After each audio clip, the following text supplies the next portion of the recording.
This is a great honor for every fan of the Dallas Cowboys. I'm honored to be in the NFL.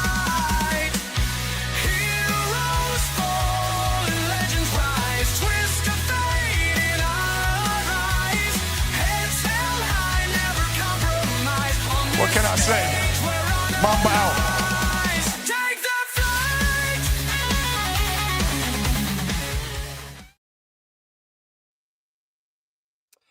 Well, hello, everybody. It's your boy, Jay McLovin, with my boy, Tony Gonzalez, coming at you today on the afternoon show here on ESEN. If you like today's content, please hit that subscribe button on Gonzo Sports Room YouTube page, as well as ESEN's YouTube page. We would greatly appreciate it. Before we get started, I think on behalf of me and Tony, we want to extend our condolences to the Kirk family and also to the family of that Ukrainian woman that was killed on the train. You know, Tony, it just seems like, there's so much evil in this world. I'm praying every day when I go to church. I just pray that God will prevail and that, we will come out of this better than we were going into it. But, Tony, not to get too political, not to get too crazy, but I have seen a lot of things on Facebook with people talking bad about Charlie Kirk, this, that, and the other. I don't care what your opinion of Charlie Kirk is, this, that, or the other. People need to be more sensitive and understand that he is still a human being. He still has a wife. He still has 2 kids that are in this world, that are innocent people that have no viewpoints this way or the other. And it's just a shame that when somebody's life is tragically taken from us, the first thing we do is go on social media and start bringing up all the negative things that we think about that person. I don't know about you, Tony, but I find it extremely disgusting. And it just my whole thought process on us as human beings just gets lowered. I agree 100%, Jay, on that. It's ridiculous. I mean, that lady's life will never be the same. Them kids' life will never be the same. It's been changed forever. They're going to be going through this for the rest of their lives. They don't need to be added on to it with people's ridiculous, statements. It's just, I don't care, what the guy said or didn't say. He had his rights to make his statements, and people had the right not to like him or whatever. That's fine. But nobody deserved a bullet to the neck. Nobody deserved to die because of their beliefs and stuff. So it's awful. One thing on the prayers, I just want to add the people that was involved in that school shooting in Colorado too. We'll add that to the prayers too, because that is awful also. We could go on forever about this stuff. It's terrible. Prayers out to everybody. Hey, let's quit thinking about politics so much and think about trying to treat all human beings with respect and love. And maybe be a little hope in the world. I'm worried that there's not a whole lot of hope left, but that's what I hope for. We need to leave politics is politics. Probably never going to agree on it. But I came from back in the day, and Jay, you're not quite as old as me, but we didn't have all this. I think social media, as even though there's some good things like us doing these podcasts, that we enjoy doing, there's good things, but there's a lot of bad that's come with it, unfortunately, because, I know Reagan wasn't the most popular in the world guy in the world. Hell, he even got shot. But you didn't hear the negativity about a Reagan or a Carter or some of these other presidents that we hear now about the Bidens and Trumps and stuff like that. The hate is just ridiculous. We're so divided, more divided than we have ever been by a major amount. Because I can't remember. It's weird to me because usually when you see stuff like this, it's in other countries that are dealing with these kinds of things. The fact that it's here now in the United States and it's provocating widely throughout the United States. It has for decades now. I used to think this was the safest place in the world, but I don't feel like that anymore. I feel like, I send my kid to school and I don't know if he's going to come home or not because you don't know what crazy, person is going to go in there and start shooting up these kids. I mean, it's terrible. It honestly really is terrible. But anyway, one thing real quick, Jay, it's interesting because people in America talks about how great the country is, and it is the greatest country in the world. I believe that, but we'll talk down about the Middle East and the countries and some of their beliefs and some of the things that they do. I think we need to worry about ourselves and quit worrying about what the Middle East problems are, and look at ourselves and look at the issues that we have. But I don't think we should be worried about what anybody else does or how another country, look how they treat their women. Look how we're treating each other. So I think we need to take a long look in the mirror, and that's everybody. That's including myself. I'm not saying I'm above that. I'm not trying to say I'm here and everybody. I'm not saying that. We're all in a bad way, and we all need to work on fixing. Yeah, hopefully maybe sports. Yeah. I like these sports doesn't, but hell, that time in the damn stands. Now we got people fighting in the stands over balls and giving it to kids. I mean, but it just never ends. It's like, what are we doing? But at least sports. At least that's a little funny a little bit. Yeah, let's get into some Major League Baseball real quick. Did have some scores from last night, and I actually seen a really good game. One that you probably wish would have went different. The Angels in Seattle. Seattle come back in 12 innings.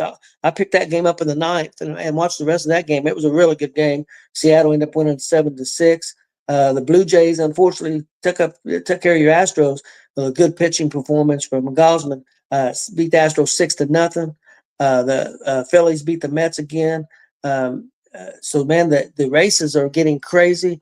We got the Dodgers up 2.5 on San Diego in their division. Toronto's up 3 on New York and Boston. I think Boston's 3.5. Excuse me. Seattle and Astros are tied, and I think Seattle may have the tiebreaker because they've got them listed. They've got them listed. Astros are now the wild card, and Seattle Mariners currently are the division leader right now. So as we stand currently, and the Rangers 2.5 back in the wild card there in the American League with and they got Cleveland 3.5. Cincinnati and San Francisco now have made a surge and only a game and a half back of the Mets, and Arizona's 3 games back. So things are getting close. Things are getting interesting. 15, 16 games left in the season. Jay, your takes on the Astros? I mean, I know you're worried because I'm worried for them too, man.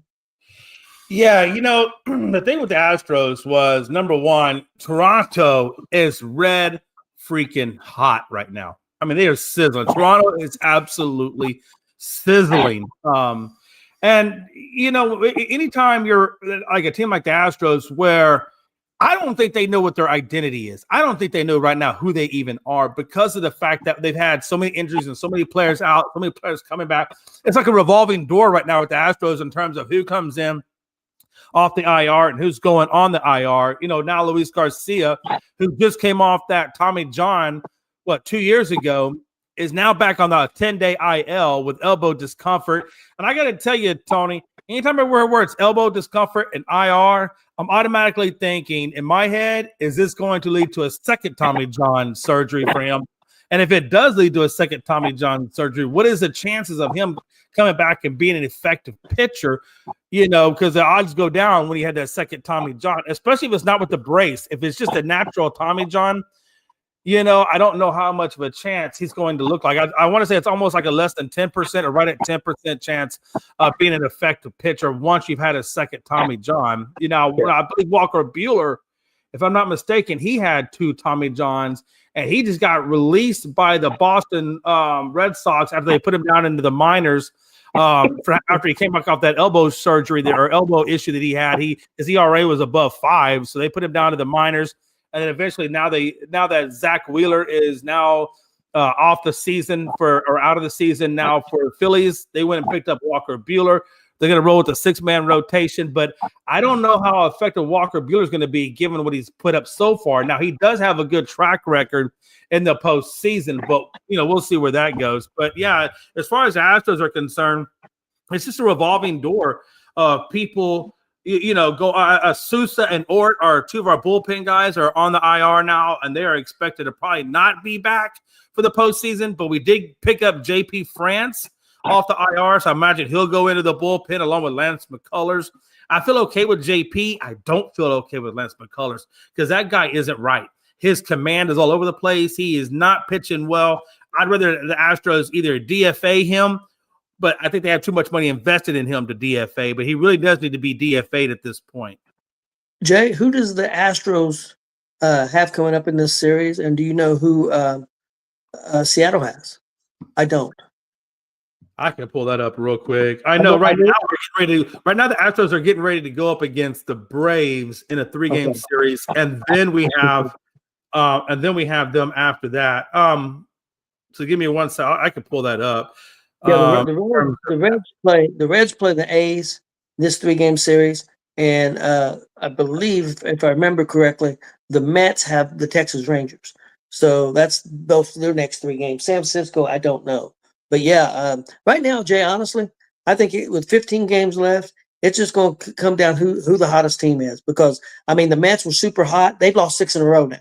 That's how the Giants and Cincinnati got back in this. A week ago, the Giants and Cincinnati were 4.5 back, 4.5, 5 back.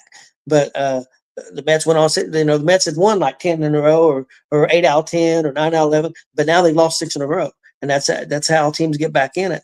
So yeah, it's going to be interesting in the National League and the American League. Mets going to come back probably down back to the last day.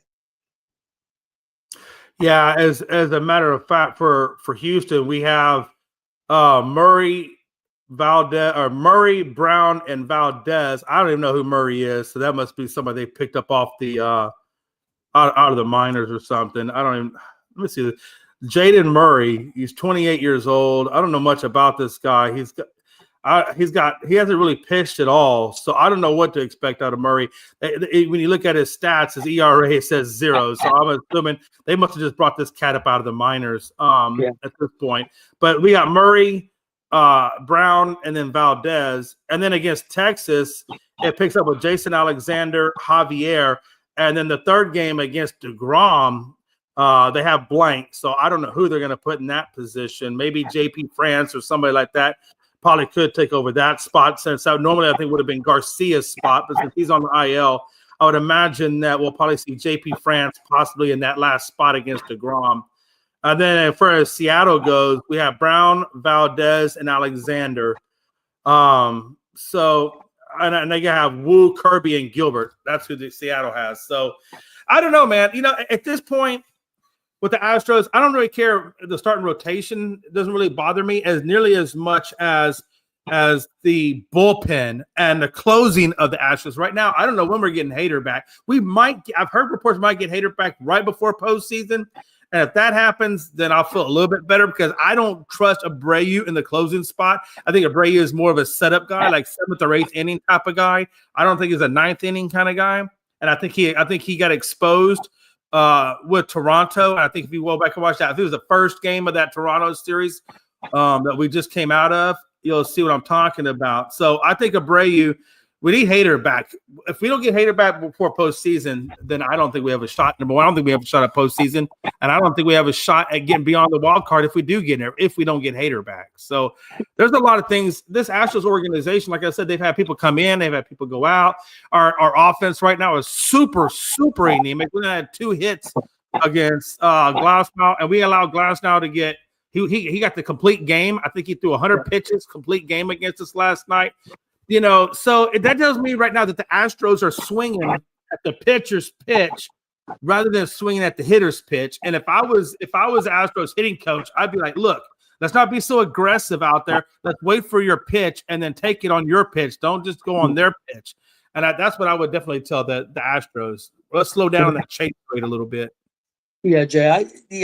I'm not putting the Astros down anyway, but if the Astros are going to make the playoffs or do anything in the playoffs, it's going to come to their hitting. It's not with the pitching staff the way it is right now. You can't depend on what you hope for the pitching that they can maintain and keep you in games. The hitting is going to have to step up for the Astros to do anything because they just had too many injuries at the pitching. So you're not going to be able to expect your pitching to go out there and only give up, no runs or 1 run. They're probably going to give up 2 or 3 runs. Your hitting's got to come out there and play well. You hope that your pitchers only give up 2 or 3 runs, and your hitting's going to have to step up. And they've done it before. I mean, in June they was one of the best teams in baseball because of their hitting. They were hitting everything. They were getting people in scoring position and they were bringing them around. And if the Astros are going to do anything, they got to get back to that. The Reds have the pitching really come back and have stepped up over the last few games. We got a series against Oakland. Of course, on paper, you think, well, we got to take care of the Athletics. You can say that till the cows come home. You got to do it on the field, and you got to win these games. Our schedule, I think we have an easier schedule, actually, than the Mets do right now. Coming down to the last 15 games by a little bit, not by a lot, by a little bit. We're pretty much going to be playing for the most part, our division after the Athletics almost. I know we got the Cubs. I know we got the Pirates. I know we got the Brewers and St. Louis left. So I think after Athletics, that's what we got left. And I'm not saying that's easy by any means, but this is what came down to last year. Last year, the reason we didn't make the playoffs, we couldn't beat our division. And that's what it's going to come down to again this year. If we can win these next 4 or 5 series, we'll have a decent shot of making it, since we're only a game and a half back. And it's still not guaranteed. I mean, a team can get hot. Giants can get hot and win 10 in a row. And, they're tied with us. Or the Mets can come back and get hot. And the same thing with the Astros. We're talking about the Astros. Who knows? They could win 10 in a row. I mean, you just never know when a team's going to get hot. Texas has been fairly hot, and so is Seattle. So hopefully Houston can hit their stretch over these next 10, 15 games. They can maybe they can get on a hot streak again. It's been a while since Houston's been on a hot streak. So now would be a good time. Yeah, no, it's definitely been a while. And I agree with you. I think the Mets are going to play themselves out of that wild card spot. At the current rate they're going, I think they're on the 6-game losing streak. They just got swept by Philly, and they play Texas now. Now, I hate to tell you, this isn't good for you, but it's good for me. I do hope the Mets beat the crap out of the Rangers, because I need to. Sorry, Jay, I'm a Rangers fan. Go Rangers!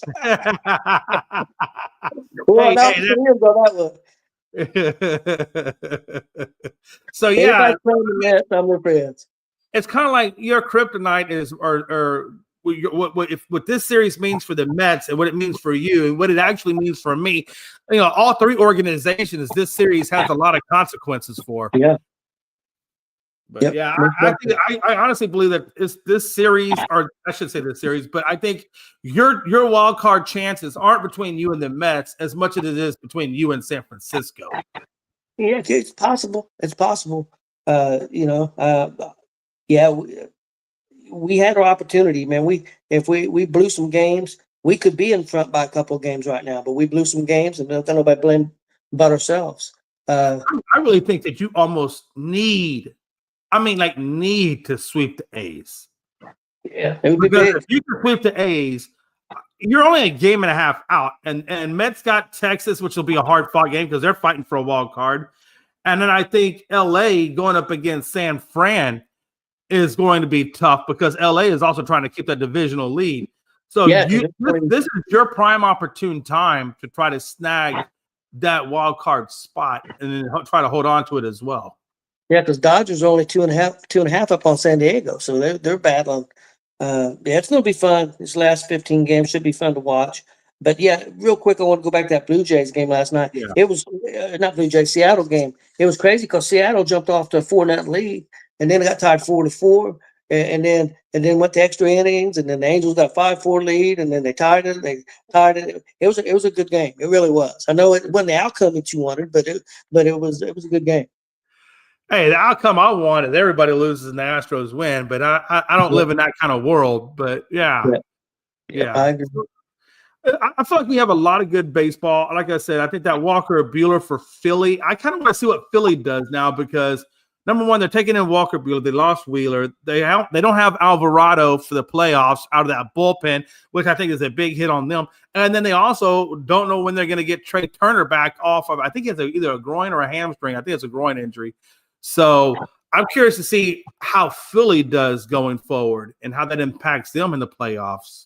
Yeah, it's going to be – right now they're just pounding the ball. They're just hitting the ball like crazy, man. And I think the baseball looks like a watermelon to them right now because they're just putting up runs like crazy. And over the last 10 games, I think they're averaging like 7 or 8 runs a game. They're just pounding the ball. So, but yeah, like you said, when you get into those series in the playoffs, playoff baseball is different, you don't see a lot of those games where teams are scoring 10, 11 runs. Occasionally it happens, but it's usually a lot of close games and good pitching. So it'll be interesting, like you said, with the injuries that Philadelphia's got. But again, they're a great hitting team, so maybe they'll carry them through. One thing real quick before we move on is I want to talk about one quick thing that Walker Buehler talked about in an article that was on ESPN. He basically hates the ABS system. Like when I say hates, like he prays to God ABS does not come to the major leagues. And I was hoping I could find that, but it looks like that I guess that it slipped out of the time frame. It's been on there for a little bit, but basically what he's saying is that he feels like with this ABS, his automatic judging system for strikes and balls, is that it's not as accurate as what everybody thinks it is. Like he said, it just depends on the camera angle, where they put the camera angle on the plate in terms of where determines its strike zone. But he said it's going to be different. The targeting will be different at every single ballpark. I guess he's saying there's no consistency in it. So I would not be surprised if, matter of fact, even Austin said last night on the show that he said he saw balls in the minor leagues go right down the middle of the plate, just like regular games, and get called balls. So I don't know how much, and then people's knowledge and use of the system, Walker Buehler was saying could be a factor in how people use the ABS system. So apparently this ABS system doesn't seem like a sure thing in terms of getting the balls and the strikes correct. That's what Walker Buehler and Austin were saying. That's two pretty credible sources. So I'd be curious to see if they do bring the ABS to the to MLB, how that's going to affect ball clubs and how it's going to affect pitching going forward once it makes its debut. Yeah, I'm not for it at all. I know that there's human error all the time, but I mean, it's not an easy thing to call balls and strikes. I've done it before. I've not done it much. Chris does it a lot. I haven't or used to. Yeah, it's not fun back there, in my opinion. And it's not easy, and I'm sure that the levels go up. As you go to high school and to college and to the pros, it gets even tougher. I'd rather keep the humans in there. I don't want the computer stuff. That's just my opinion. Well, I like having the humans in there, and I think there should be 2 challenges at each at bat. That way, it gives you the option of, if one looks like it's way out, you can challenge it, almost like the instant replay, right? Or I guess it is the instant replay. I feel like I would rather them do the challenge system rather than them do the ABS system. I know it could possibly slow the game down, but I think it's going to be a more accurate version of that game. I agree with what you're saying, Jay, except I think 2 per bat would be too much. I think if you had maybe 3 per game. Oh, like 3 challenges per game? 3 challenges per game, and that way you could pick the time that you want to do the challenge. Because why 2 challenges per game? I think, because you're talking per bat, you're talking it could be 2 per inning. It could be 18 challenges for each team. Yeah, I think that's too much. That's just my opinion. I wouldn't even be mad if it was 2 challenges per inning per inning. Because if you think about it, there's 200 at bats. What are 3 challenges really going to help you with? Because there's probably going to be a billion other pitches out there that are going to be bad that you have no right or no ability to challenge. I mean, I think maybe even 1 challenge per inning you could get, would be okay. I just felt like 3 per game because that way you could use them more like when a guy's on base. Now, if you got perfect example, you got runners at first and second, and you get a horrible call for a strikeout call. And then, hey, that could be it would matter more if there was guys on base instead of doing, they had strike 3 on this one. There's nobody on base, but we're still going to challenge it. And if you got 2 per inning for each team, I think the game would just be slowed down so much that it'd be a tough watch. That's just my opinion. I mean, either way, though, however they want to do it, I still rather have the human element in there, I think, than the ABS in there. Because again, the ABS still depends on how it's calibrated, how the camera is lined up. I mean, there's still ways you can manipulate that as well if you're the home team doing it or whatever the case may be. Perfect example. I mean, how do you know it ain't gonna be messed with, calibrated in between innings and all kinds? I mean, it could cause big issues, I think. Just like people think sometimes umpires are bought off too. So I mean, you know what I mean.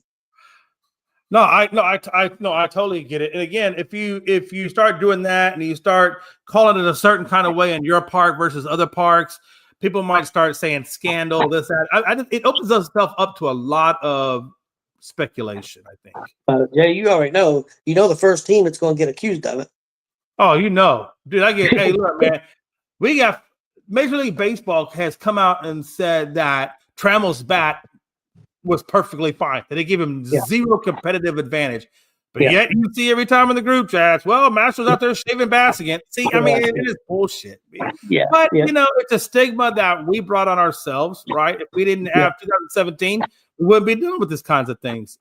So it is what it is. It is what it is. Yeah, I agree. Well, Jay, let's move on to some Thursday night football. Man, Green Bay Packers, man, 27-18 over Washington, and honestly, it wasn't even that close. Washington was held to 230 total yards of offense. Green Bay had 404, and they had 135 on the ground. And to me, Jay, it was just Green Bay controlling both lines of scrimmage.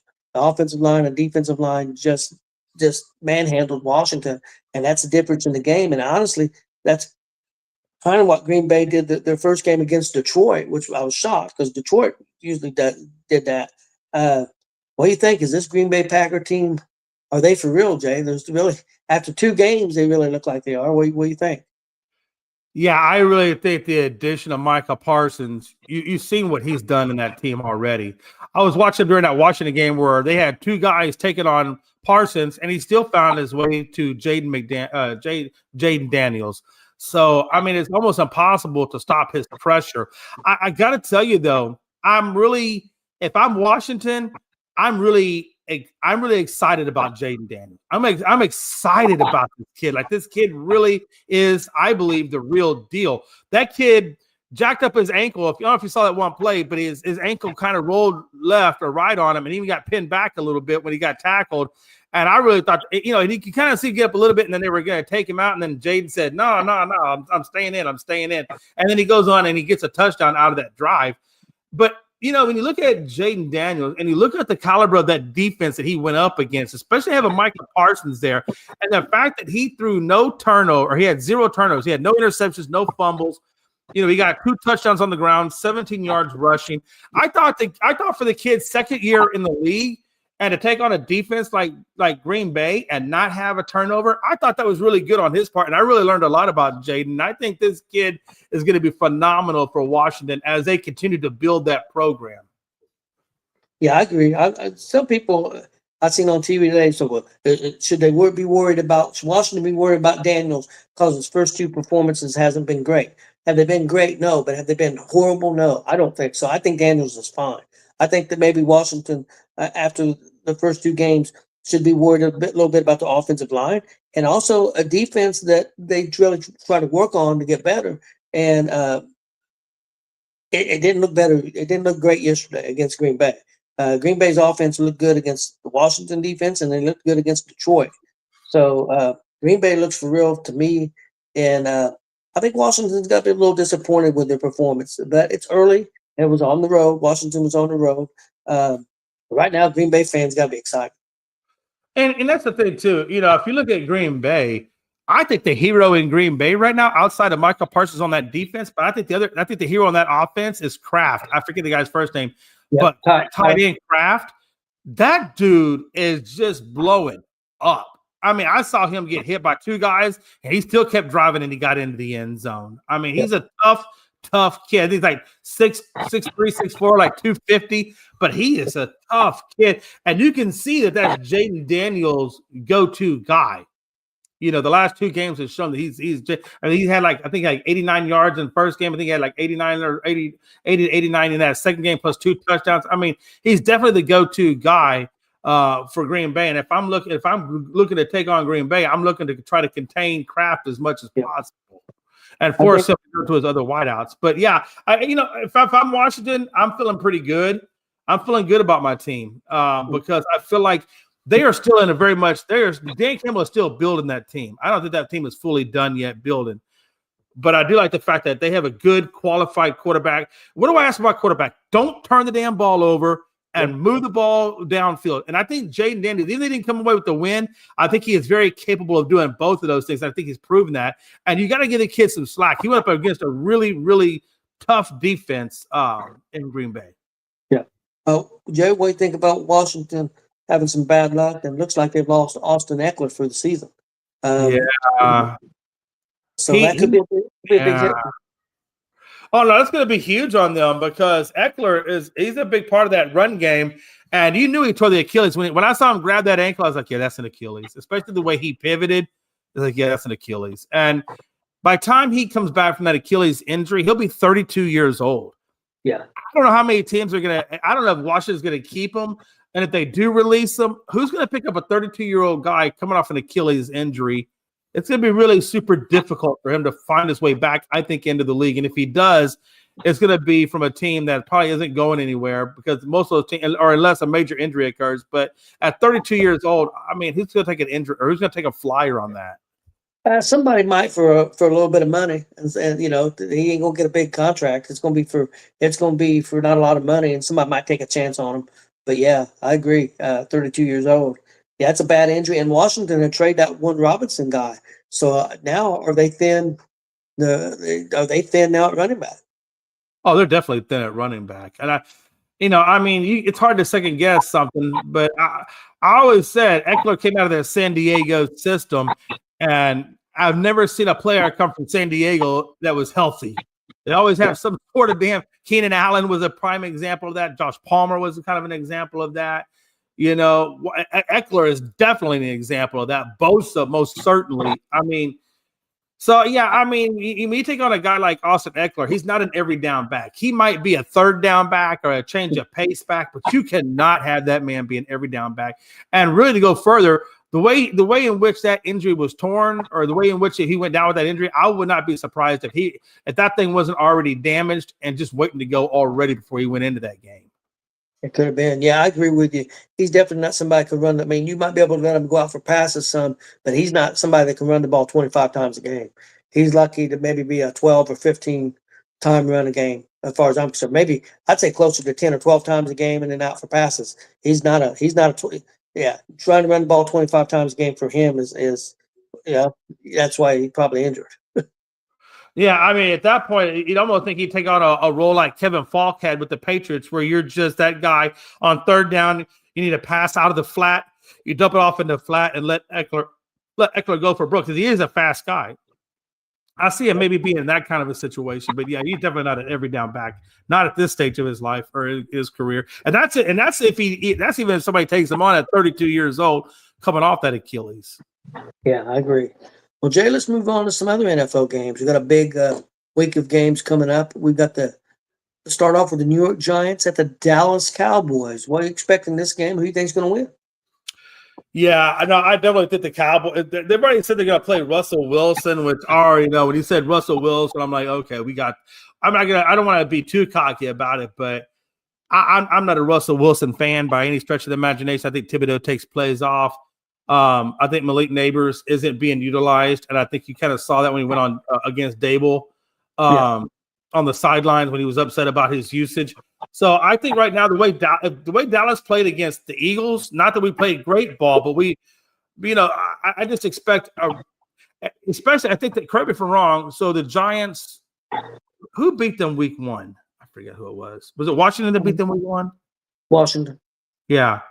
So yeah, no, I expect to have a heaping dose of CeeDee Lamb, and I guarantee CeeDee Lamb's already come out and said, "Hey, look, I know I dropped some balls. I blame myself for that loss." So I think you're going to see a different version of CeeDee out there. I think I'd like to see him get George Pickens more involved, even Ferguson for that matter, and get more. I know Schottenheimer's more of a run first kind of guy, and so I expect to see a lot of Williams out there. I'm surprised we haven't seen Jaden Blue yet. In that first game, I thought for sure he might put Jaden Blue in some packages, but it didn't happen.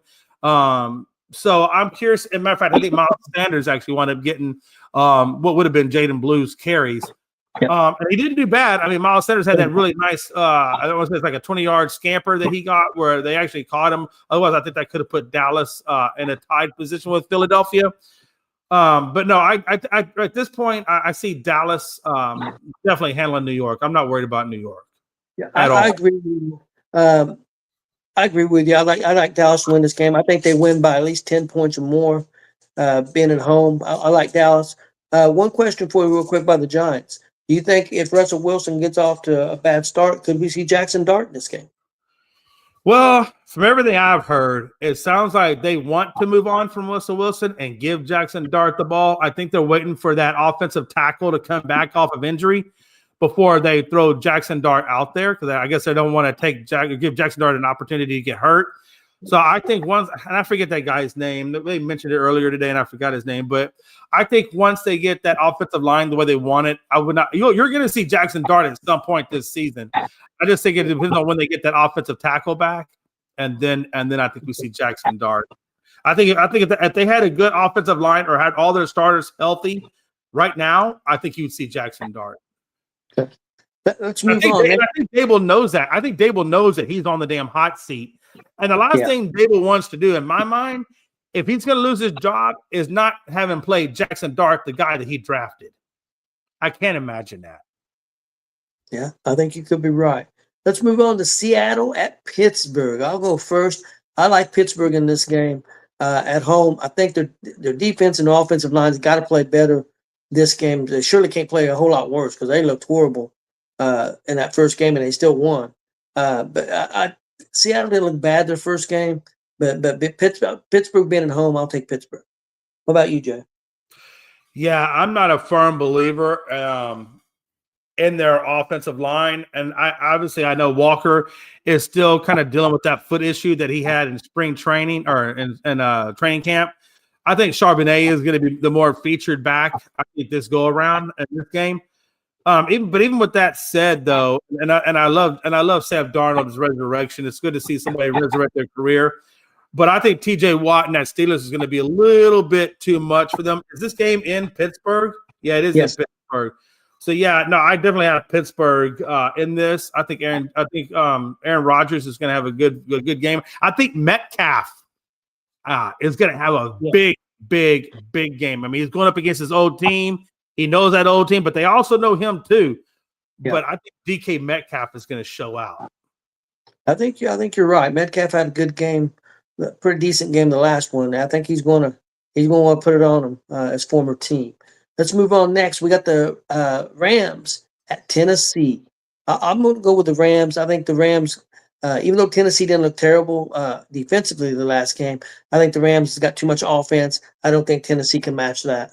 And I think the Rams got a good defense and the young quarterback. Even though I thought he did okay the first game, I think it's going to be a long season. But I think the kid's got a chance to be a good quarterback, but he's just got to get some weapons around him and his defense ain't bad, but he got to get an offensive line and some other offensive players. So I'm going with the Rams over Tennessee. Yeah, when you look at the Titans, I think it was the Broncos they played last week. He had a hard time against Denver's defense. Cam Ward did. I mean, he had a hard time. Even Pollard didn't run for very, very much. Rams defense is stupid good, right? I mean, they have a really, really tough defense. And Kyron Williams, that running back over there, Puka Nacua, I just think it's going to be way more than what the Tennessee Titans are prepared to handle. And so I actually had this game being a blowout game, and I think the Rams are going to go in there and really handle business. There's no way Tennessee is going to stop what the Rams are about to give them. Yeah, I think you're right. Let's move on next to the Buffalo Bills at the New York Jets. Buffalo's just got way too much, even though the Jets didn't play horribly, but they give up a lot of points to the Pittsburgh team. And I know it's at New York, but look what Buffalo's offense could do. I think Buffalo's defense has to get better. Of course, they did play Baltimore, one of the better offenses in the league. But yeah, I think Buffalo wins this game pretty easy. What do you think, Jay? Yeah, this is the next test for them, right? I mean, Aaron Rodgers, I felt like the way that the Jets played the Steelers and Rodgers, the fact that they came out early, the Jets got on the board early and they attacked aggressively early, and Justin Fields looked really good, I felt like, against that tough Pittsburgh defense. I definitely, I know this is going to sound crazy. This is also the divisional game too. Yeah. I am going to give the win to the Bills because I'm not going to go against Josh Allen, but I felt like Breece Hall had a really good run game against that Steelers defense as well. And obviously the Jets defense is still really, really good, even though their offense is still kind of coming up and bringing up the rear. That defense is still really, really good. I think it's going to be another close game. I don't think this is going to be a blowout at all. I think it's going to be another close game. I do think the Bills take it, but I think you're going to see as you watch this Jets, watch the maturity of this team grow under Aaron Glenn. I don't think this is going to be their year, but I think this is going to be a growth year for the Jets. And I think this is going to be, you can already see a culture change taking over in the Jets organization. So I don't think this is their year. I think it's going to be a close game, but I do think the Bills will take it in the end. I think I agree, Jay. Jets are moving in the right direction, but you talked about their defense. Their defense looked pretty good for 3 quarters. It really fell off in that fourth quarter. It kind of imploded. We had several teams do that last week. Fourth quarter. But I agree with. I think the Jets defense will get better as the year goes along. I think the Jets offense will get better as it goes along. I'm not saying they're a playoff team, but I do think they might be heading in the right direction. And that's saying a lot for the Jets. Next game up is New England at Miami. Jay, I'm going to let you take this one first. Yeah. A lot of people would look at this and say, oh, this is clear cut. After that Colts game, Miami, as you know, had a closed-door meeting, players-only closed-door meeting. So I have a feeling that there was a lot of things put on that table within that organization. Also, I don't know if it's true. They said that Tua was playing with a concussion. I don't know if that's true or not. I haven't seen anything come out about that. I don't know if you've seen anything, Tony, or has come out about that. Ooh, I'm sorry.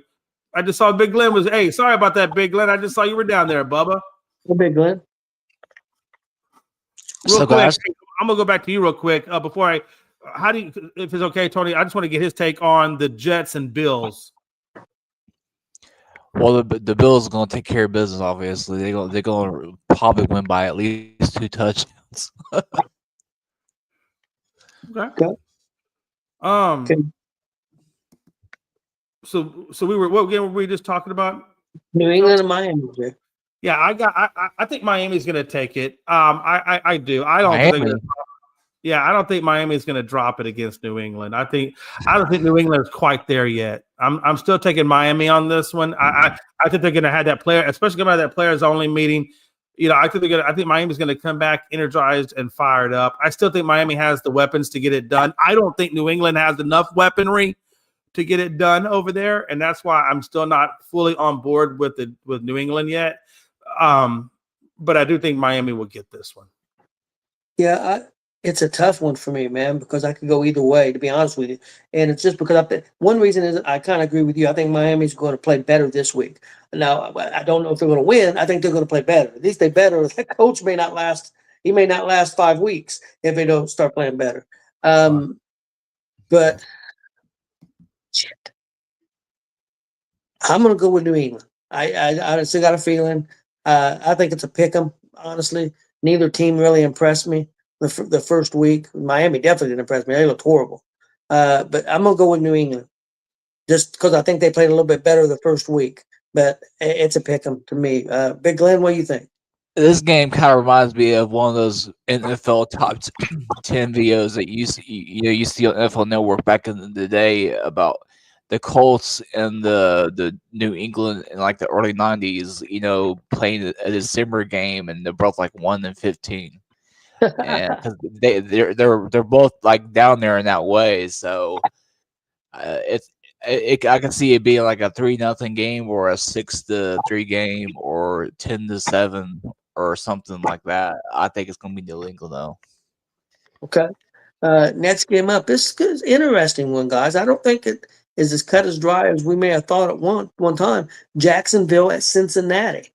Jay, what do you think after seeing Cincinnati the first week and seeing what Jacksonville looked like the first week?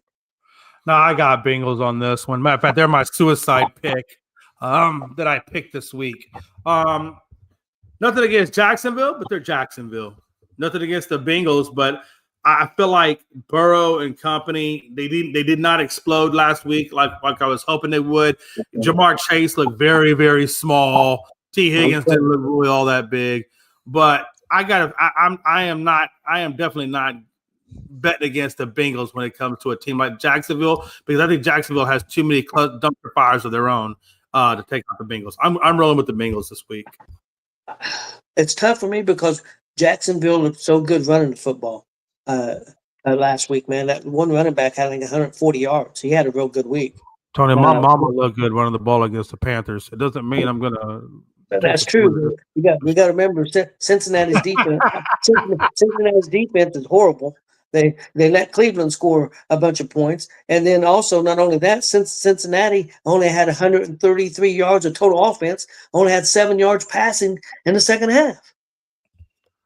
So, but with the offensive weapons they got, Cincinnati should win this game. And if they don't play good, something's wrong if they come out and have another performance like that. You can't pay your offense the kind of money they're paying the offense, and you only put up 133 yards. I mean, I think you have to be looking for a new offensive coordinator or a new coach or something if that happens twice in a row. So I'm going to agree with you. I'm going to go with Cincinnati. Big Glenn? Hold on, Big Glenn, before you give your assessment, I want to add one question in there for your assessment. When you give your assessment, I just want to throw one question there. I want you to answer in your assessment. If the Bengals don't beat Jacksonville, is Zach Taylor starting to get on the hot seat? Yeah, to answer that question, yes. And I almost took the Bengals in the survivor pool on Fanatics this week, but I stayed away from it because I'm not confident enough with them yet to be a team like they should in that way in Jacksonville. So in that survivor pool, I did not pick the Bengals this week, but I did pick a team that we have not spoken about yet, but I'm sure we'll get to it. So I'm still taking the Bengals. But now I'm gonna start calling you Little Glenn. Big Glenn would have made that bet. Little Glenn shies away like a little fool. I'm not calling you Big Glenn no more. You're Little Glenn. I have to make sure I can stay in that bad boy as long as I can to win $1 million. So I'm picking the smart picks. Okay. So you think Cincinnati's going to win this game? Yeah, they still will, but it'll be close. Okay. Next game up, guys, is San Francisco at New Orleans. Big Glenn, what do you think? San Francisco's got some injuries. Purdy's out 2 to 5 weeks. They'll be starting. I can't think of his name, but the guy that was quarterback from New England last year. Mac Jones. Drake yes. May. No, Mac Jones. Mac Jones is getting the start for San Fran. Oh, yeah. You got Denver's quarterback here. So here's the thing. Spencer Rattler ain't doing nothing. I mean, I'm still taking the Niners. That one also will be a close one. New Orleans defense is not bad. Their offense is anemic. I think San Francisco can get enough points to win this game, so I'm gonna go with San Francisco too. What do you think, Jay? See, I'm on the fence. I'm on the fence on this one. If this was Brock Purdy and Ayuk and George Kittle and company, I would definitely go with that direction. But the reason why I'm starting to kind of lean towards New Orleans just a little bit is because of the fact there is no George Kittle. There is no Brock Purdy. You got a McCaffrey in there, but can he handle a strong workload? Which they're gonna rely heavily on that run game, being that Mac Jones is your quarterback. So I'm wondering, can this run game be effective against New Orleans? Parasol, Jennings, I get it. They're there. It's not like they're scrub water. But I'm riding with New Orleans. I'm gonna go against the grain on this one, and I'm riding with New Orleans. All right. Next up, we got Cleveland at Baltimore. I'm going to go first. I'm going with Baltimore all the way. Even though Cleveland played pretty good the first week, I think Baltimore is going to be madder than hell. They're at home. They better win this game. They don't want to go 0-2. So I'm going to go Baltimore all the way in this game. What do you think, Big Glenn? Gee, I wonder who the hell's going to win this game. Baltimore. Okay. Let's see. Hey, let's see if Jay's feeling frisky. Is he going to take another upset? What do you think, Jay? No, and here's the reason why. Delpit publicly came out and said that Derrick Henry was easy to take down. And Derrick Henry saw that and said, "Oh, really? I guess we'll find out on Sunday." I fully expect Derrick Henry to go off. I think that comment is going to be the comment that fuels him. Not that he really needs fueling against Cleveland, but I think that's going to fuel him even more. And I would not be surprised if we see a helping dose of him against Cleveland. And because of that reason, I think Cleveland's going to get the doors beaten off of them with that run game behind Derrick Henry, because I think he wants to prove something now to Delpit. Now that Delpit came out and opened up his mouth, that just added fuel onto a very well-lit fire. And so Baltimore by a lot. Baltimore he was already fired up because of that fumble he had, and he kind of blames himself, which I'm not Right. blaming him completely for that loss, but he's blaming himself, so he's already fired up. And why that guy wants to fire him up more, I don't know why you would want to do that, but yeah, Baltimore all the way, guys. Next game, we got Chicago at Detroit. I'll go first. I'm taking Detroit. Chicago looked a little better. I'm still not sold on Williams. I think Chicago. Honestly, I think they may be heading in the right direction, but I don't think they're going to win. I think at Detroit, I think Detroit wins this one. Well, Detroit looked terrible last week. Don't get me wrong, but yeah, I'm gonna go with Detroit. Jay. Yeah, I still think Caleb Williams has a lot to develop in his game before I ride that Caleb Williams train with them over Detroit. I think the only thing that concerns me about Detroit is they did not have that fire in their bellies like we typically seen from Detroit. And the loss of those coordinators, I don't know if that has a part to do with it or if it has something to do with it, but it sure seems like it because a Dan Campbell-led team typically has a lot more fire in their belly than what we saw out of Detroit last week. So I still am going to ride with Detroit, but they have some issues over there on that team in terms of their mentality and the way in which they play the game. I want to see a much more hungrier Detroit team to come out before I feel confident about picking them. But I think they have too much talent on that team for Chicago to deal with, so I'm going with Detroit. Yeah, Glenn, before you go, I just want to comment. I agree, Jay. They did. I mean, look how they played last year with all the injuries.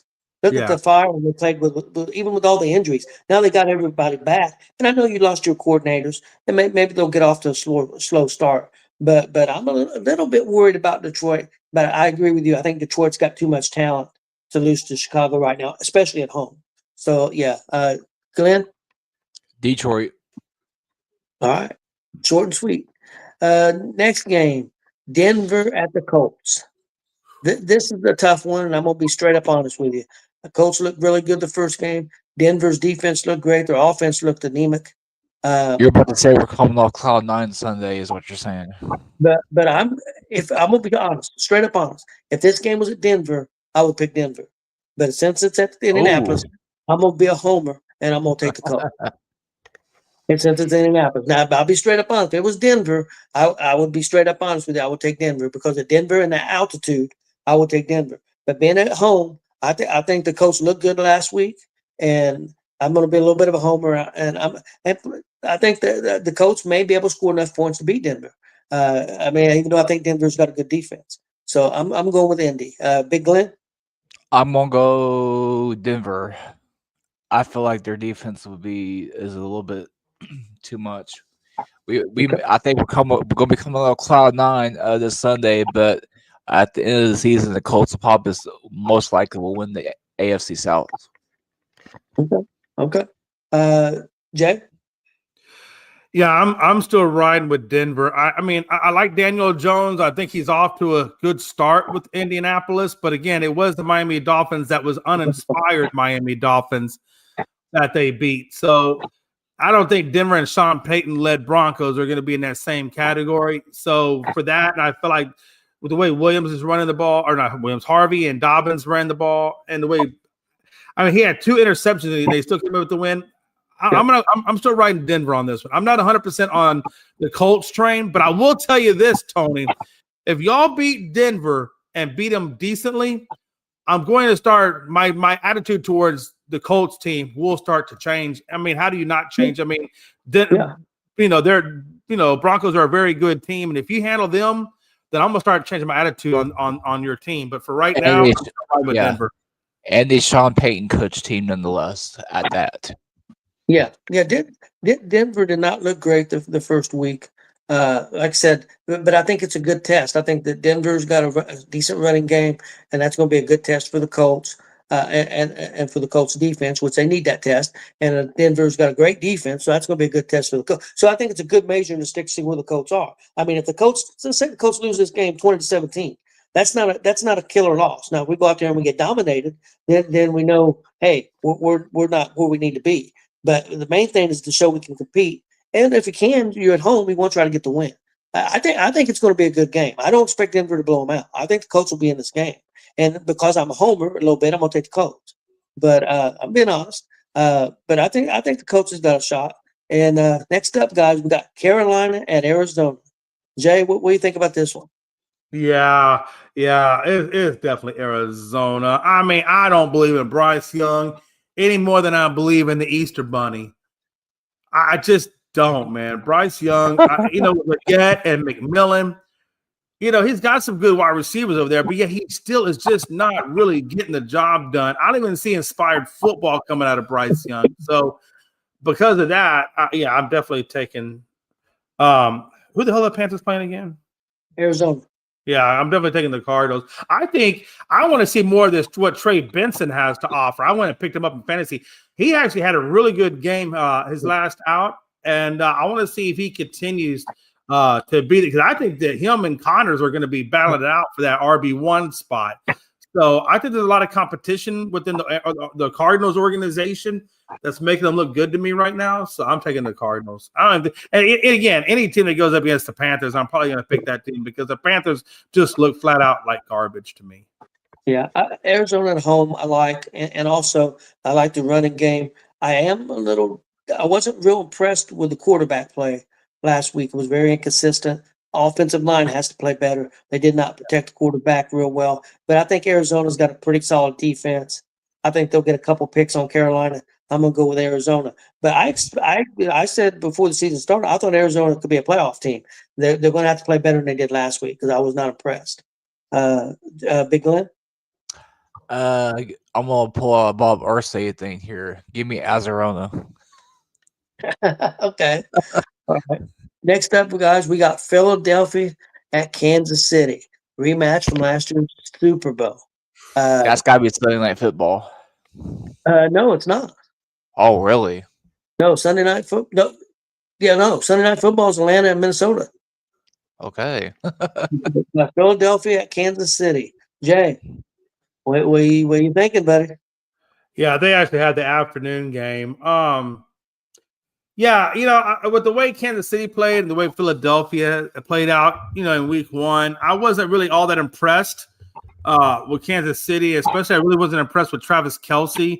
The fact that Xavier Worthy now is on the injured list and they're not getting Rashee Rice back for the 5 more games or whatever it is, I don't think they have enough firepower, honestly, on that offensive side. Pacheco looks pedestrian. Kareem Hunt looks pedestrian. The whole damn team looks pedestrian with the exception of Patrick Mahomes, in my opinion.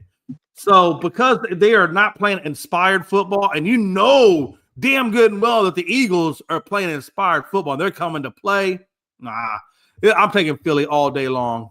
All day. Yeah, I agree with you, Jay, especially with the injuries. I think it's going to take 24 points or more to win this game. I'm not confident that Kansas City can put up 24 points against Philadelphia, so I'm going to go with Philadelphia also. Big Glenn? Fly, Eagles, fly. Okay. And now we got the Sunday night game, guys. Atlanta at Minnesota. This should be interesting. Atlanta completely blew that game the first week, against Tampa Bay. They should have won that game. They blew it. Atlanta looked pretty good. Phoenix looked good. A little bit Robinson, I was a little disappointed. I thought Robinson would do more. Minnesota didn't look great the first 3 quarters. Looked fantastic the fourth quarter against Chicago. I think Atlanta's a better team than Chicago. Oh, man. Because it's at Minnesota, I'm not confident that Atlanta, they lost the close games last year. I got a feeling they're going to lose the close games again this year. I'm going to go with Minnesota. Big Glenn? Minnesota. They showed up to me like to make me lean that way. Okay. And Jay? Yeah, I still don't really like this Minnesota team. I'm not really big on them. I'm not really big on JJ McCarthy. I'm just not. It was a good fourth quarter that he put together. But also I don't like the fact that Atlanta, for some odd reason, I don't know. And again, I don't know if this is just a Pitts is just a bust, or they just don't get him involved enough, or if it's a game plan. I don't know what's going on over there, but they don't utilize their tight end for crap. They really don't. And the fact that Drake London wasn't even a big factor, that Algier was your leading receiver, Bijan can only do so much for you. He can only do so much. And then after that, it still falls on the rest of the team. Now, I love Michael Penix. I think Michael Penix is a really good, solid quarterback. But I think Minnesota just has a little bit too much over there. And so I am going to roll with Minnesota.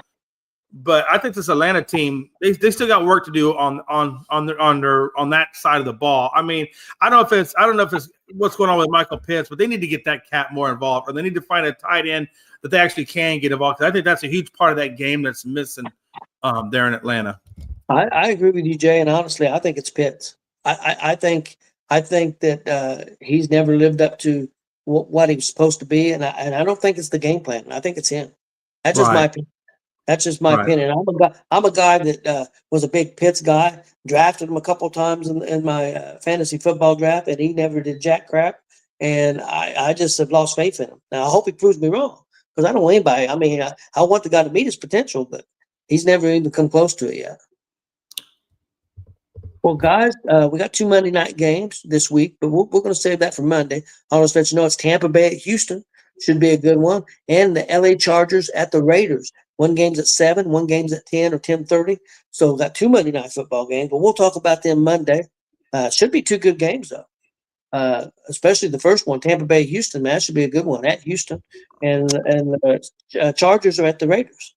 Most definitely. And I think y'all already hit that game earlier, but I picked the Rams over Titans. That was the game I was telling you that I picked for the Survivor. That's a good pick, I think. Yeah, because the Titans. I mean, who the hell they got over there anyway? And Rams are a great team. So their defense played good last week, but like you said, offensively, I just don't know. I don't think they can score enough points against the Rams to beat. No, not at all. I think. Oh, one quick injury to note on the Commanders. Their defensive end Wise's injury is now not a career, but it's a season-ending injury. So they'll have one less guy on that defense that can help them. So that's just one more knock on the poor Commanders.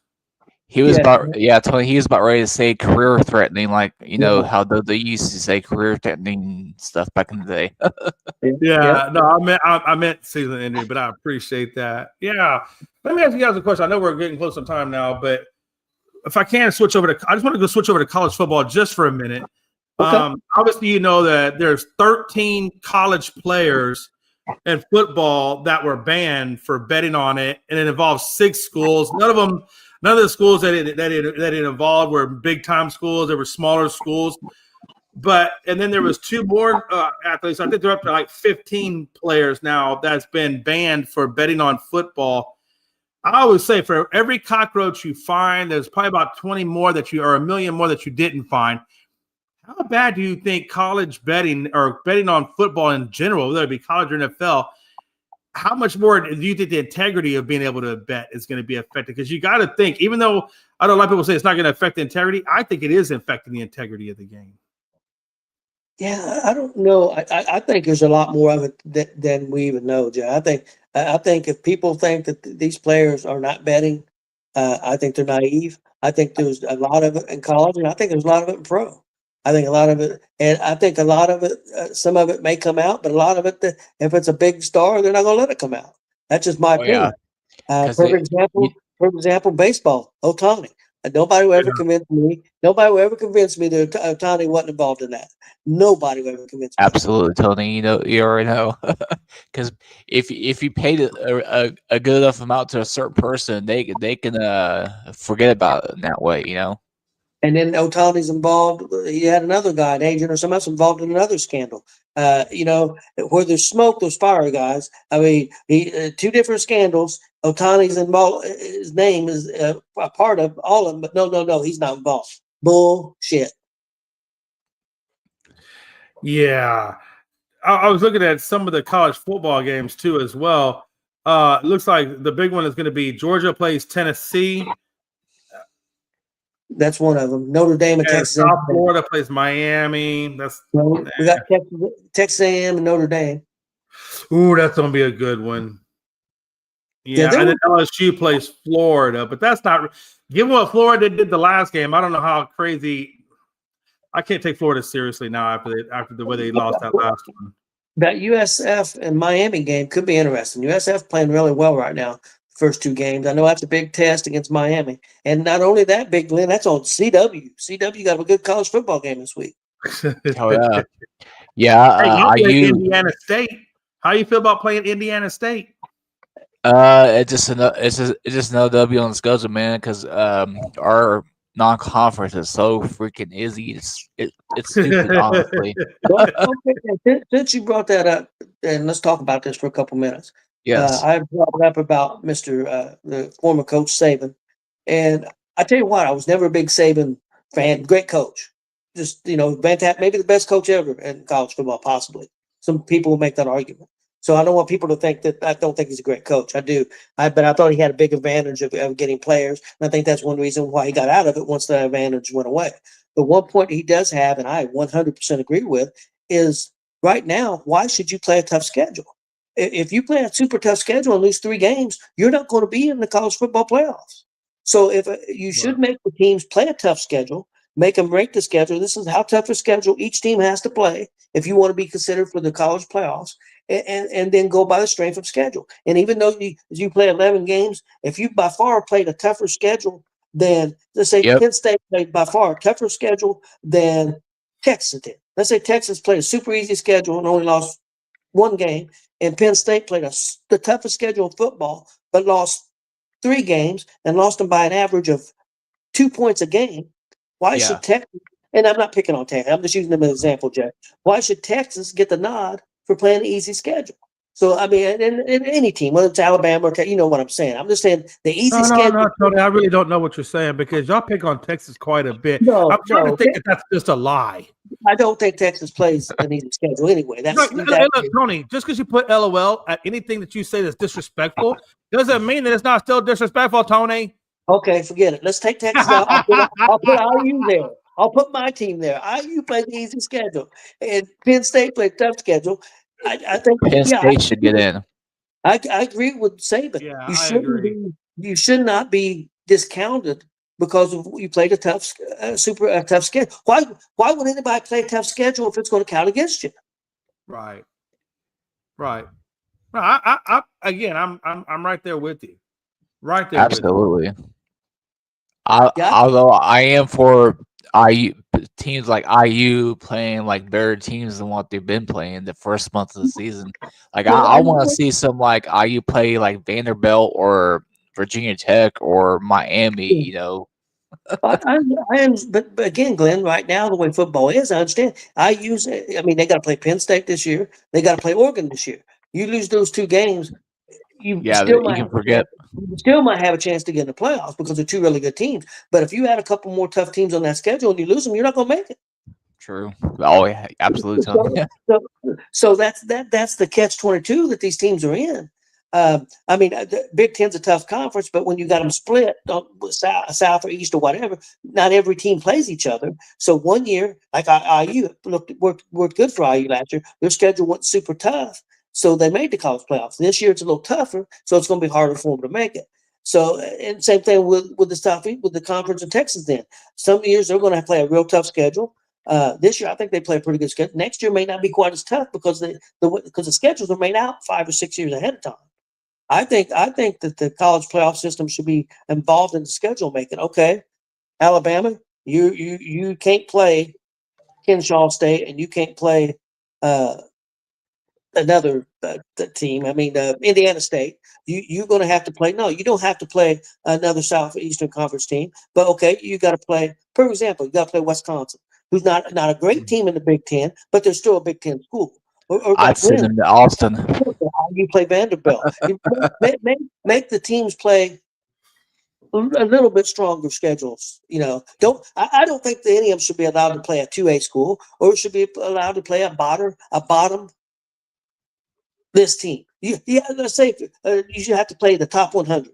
You know what the problem is for me is the problem is you have all these different conferences, so it's hard to make it all line up right. Where you have X number of hard schools, X number of easy schools, and then make it make sense. There's too many schools out there to make that type of thing. I would almost rather see them do one or just one entity and then just divide it into conferences. Like you got the East Conference, the West Conference, the North Conference, and the South Conference. And then within those conferences, you got divisions, and then have it come up like that type of, to where that way you're playing within, your area. And then those areas go at that way you have more tougher competitions. Well, it's like what Saban was saying, and it's kind of true. How many teams are really that good? Right. 70, 75, 80? He was saying about 70, 72. If you got the top 72 teams and you tell them that's who you got to play, you can't, and you can play in your conference, but anything outside your conference has got to be a top 72. No, Auburn, you can't play Ball State. Indiana, you can't play Indiana State. Texas, you can't play Texas Southern. You have to play if it's not a conference game. If you got 3 non-conference games, you're still going to have to play a top 72 or top 80 school, and that would solve things to a certain degree. Yeah, and I really think a lot of this comes down to money. I think a lot of it comes down to politics. There's so much politics and money in it. That's the only reason I can think of why they haven't done something like that. Well, that's why Ball State plays Auburn or plays Georgia. They go to Georgia and they get $1 million. Yeah, or $2 million or whatever. If I'm Ball State, I would go down to Georgia and get our butt waxed for, I guess, 70 to nothing. So and look how much stuff that funds for Ball State. Oh, absolutely. Ball State knows they're not going to be a contender for a national championship or a playoff. The chance they might be in contention for the MAC championship once every 10 years, but yeah, that's the thing. Even if you win a MAC championship, unless you go undefeated and get lucky, you're still not going to make the college playoff. Yeah. Nope, you might be lucky to crack top 25 at that. Yeah. I thought it was interesting. I do agree with Saban. I think there's a way to do it. I'm not saying I've got it. He thinks he does. He's brought this to the college football people. He's tried to get this implemented. He has for a few years. I think even before he left. Yeah. Well, we all know he wasn't a big fan of it. Some things I do like about the NIL. I think it gives other schools the same competitive advantage as some of the bigger schools. You know what I'm saying? I personally think it's a good thing. The only thing I don't like about the NIL, I think if you leave more than at least. Personally, I think you should have to sit out a year. But at least I'd say the first time you leave, fine. You can leave and you don't have to sit out. But once you leave more than once, you have to sit out a year. Because I think it's ridiculous that a guy can play for IU this year. Next year he plays for Ohio State. Next year he plays for Alabama. And next year he plays Colorado. No and no penalties. I don't agree with that. I think the first time, okay. The second time you're setting out a year, and that would do away with some of that. Yeah, I mean it's crazy because you can no longer keep a damn roster. Everybody leaves within the drop of a hat. I mean, and that's why I think Ryan Day was so mad about where they were going to spot the transfer portal opening and closing, because it's like, look, man, I ain't got time to sit here and recruit or even hold down my own people because I'm sitting here trying to get ready for the playoffs. Yeah. I think if they put them at a competitive disadvantage, just because they're in the playoffs, now they have to deal with it. I don't think that's fair. I mean, I actually think it should be kept in December. I think it should be a December thing, and then let's roll it out. Yeah, that's where college football is so different than some of the other sports, where college football fans don't root for players, they root for the teams. Well, in the NFL, don't get me wrong, you root for the Dallas Cowboys. I understand that, but you also let's say, I'm not saying, I don't know if you was or not, but you was a Roger Staubach fan, or you were a big Parsons fan, or some people like the team because of the players. Oh, for sure. It's not like Texas Longhorn, Longhorn for life. It don't matter who the players are; they're Texas Longhorn for life. Same thing with Ohio Buckeyes. Jason. Yeah, I was gonna say Jason's was a Don Meredith fan. Oh yeah, damn, he's calling you pretty old there. I remember Dandy Don. I think he just Googled. I think Glenn just Googled. Hey, old players that Jay McLovin might have been around, and he just. Let's see. No, I have good knowledge in that way. Okay. I'm trying to think, Jay. I'm trying to think. When was you Or born, Bob Jay? Lilly. When was you born, Jay? 72 September. Yeah, Jay. He's kind of yeah. Don. I don't know if he remembers Don Meredith because see, Don was big in the early '70s. Of course, I do because I know of Don Meredith. Don't ask me to quote Don Meredith, but I know who Don Meredith is. I don't know if I really followed him all that much, but I know Jay, I know he is. Yeah, Jay's more likely to remember Ed Too Tall Jones and Randy Yes, White. very much so. Yeah, very much so. See, I was big. To me, the best Monday Night Football was when it was Don Meredith and Howard Cosell and those guys. You know, Gifford. And all these guys. Cosell. I mean, who doesn't know Cosell? I mean, yeah, Miss Cosell. Danny Don. Stuff. You always waited for the end of the game where Don Meredith would sing a song. Turn out the lights. The party's over. And he would always sing that towards the end of the game when he knew the game was final, who was going to win. He would always sing that. Turn out the lights. The party's over. I hope the party's not over for the Astros. I guess we'll find out in the next couple of weeks. Yeah, go Astros. Hashtag here comes the Mariners. I truly mean this. Shut up. Jay, I truly mean this. Go Astros, go Reds, go Cowboys, go Colts. Damn, Tony. Okay, let's go, man. And fuck the Yankees. And That's on that note, that's for my buddy Frankie. yeah, fuck Frankie. But anyway, Frankie knows I love him. That's old timers. That's old timers got to stick together, Jay. Oh man, I'm telling you, man. With this new crop of generations coming up, We better watch what we turn out the lights. We may not be safe. Yeah. Hey, again. Don't defend nobody. All right. Anybody else got anything they want to get off their chest before we get out of here? Nope, Jay, that's it. Tonight, Jay, if you're not doing anything, you might be sitting around getting a little toasted. 10 o'clock, free on YouTube. WWE got a free show on YouTube. It's Mexican wrestling, AAA, and it'll be some WWE stars and Mexican stars live from Las Vegas at 10 o'clock, free on YouTube. It's called Worlds Collide. You might check that out. It'll be fun. It'll be wrestling you haven't kind of seen before. It's a completely different style for WWE. Oh, I'll definitely. You said 10 o'clock on YouTube? 9 o'clock your time.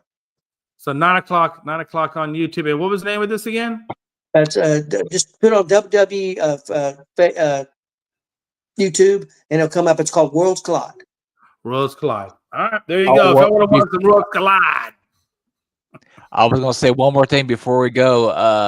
That announcement, Tony, is Saudi WrestleMania 20. Yeah. That's a funky announcement. Yeah, it happens.